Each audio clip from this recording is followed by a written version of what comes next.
History is writing. When Palestine was crying out, the Muslim Ummah was asleep. The animals standing alongside were nothing but spectators. On their lips were the words strong condemnation, and in their hearts the formal claims of deep concern.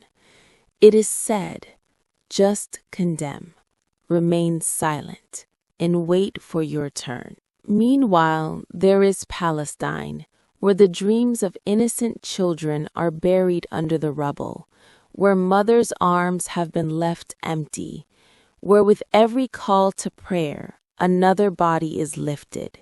And over there is the Muslim Ummah, whose eyes fill with tears, yet they remain inactive, who can turn pain into words, but tremble at the first step of action. We have buried our honor under statements. We have locked our faith in files of condemnation.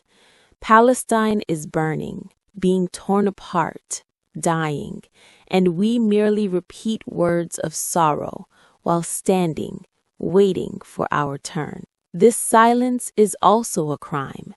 This apathy is also a killing. History is writing. When Palestine was crying out, the Muslim Ummah was asleep.